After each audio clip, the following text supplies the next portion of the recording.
মাত্র 15 বছর বয়সী এক বাচ্চা মেয়েকে বাসর ঘরে দেখে দাঁড়িয়ে রইল সৃজন। কিছুক্ষণ আগে তিনি কবুল বলে বিয়ে করে নিয়ে এসেছে। গায়ে এখনো মেরুন রঙের পাঞ্জাবিটা। রীতিমতো মা বাবার চাপে বিয়ে করতে রাজি হয়েছে। এমনকি কনের মুখ পর্যন্ত দেখেনি সৃজন। অথচ বাসর ঘরে ঢুকে এভাবে চমক খাবে ভাবেনি। ফুলের বিছানায় ঠিক মাঝে বসে আছে একটি কিশোরী। সে সৃজনকে দেখে আরো গুটিয়ে নিল নিজেকে। কোন রকম ঠোঁট চেপে ঘোমটার আড়াল থেকে লোকটাকে দেখার চেষ্টা করলো। ঘোমটার আড়াল থেকে আয়রা বোঝার চেষ্টা করলো তার কোনো বুড়ো লোকের সাথে বিয়ে হয়নি। তার সামনে দাঁড়িয়ে থাকা লোকটা অনেক সুন্দর, যাকে রাজপুত্রের মতন দেখতে। আবার কোনো একটা বিষয় মনে হতেই নিজেকে গুটিয়ে নিল। আয়রার মনে হলো লোকটা যদি তাকে মারে। সে কত শুনছে স্বামীরা নাকি অনেক খারাপ হয়, মাঝে মাঝে নাকি মারেও।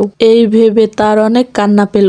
আর ওই দিকে দাঁড়িয়ে রইল সৃজন। কিভাবে তার মা বাবা এটা করতে পারলো ভেবে দীর্ঘ নিঃশ্বাস ফেললো সৃজন। তারপরে দরজা লাগিয়ে বিছানার দিক এগিয়ে আসলো। সেটা দেখে ভয় পেয়ে গেল আয়রা। কোনো রকম নিজেকে সামলে পাস হয়ে সালাম করে দাঁড়িয়ে রইল আয়রা। মাথায় এখনো ঘোমটা। কি বলবে ভেবে পাচ্ছে না সৃজন। সৃজন হুট করে বলেই ফেললো, ঘোমটা উঠাও।